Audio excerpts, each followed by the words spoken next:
समस्या मी सगळ्याची नोंद करून घेतलेली आहे.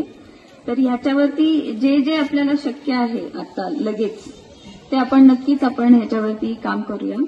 आणि अजून तुमच्या काही ते पण आपण आपल्या हॉस्पिटलमध्ये उपलब्ध करून देता आल्या, किंवा काही डॉक्टर्सना CSR मिळत असतो, त्याच्यात फ्री टेस्ट असतात, त्याच्यानंतर ट्रीटमेंट्स पण असतात. तर तशा आपण त्या डॉक्टर्सशी कॉन्टॅक्ट करून आपल्यासाठी ती सोय करून घेऊया सगळ्या महिलांसाठी.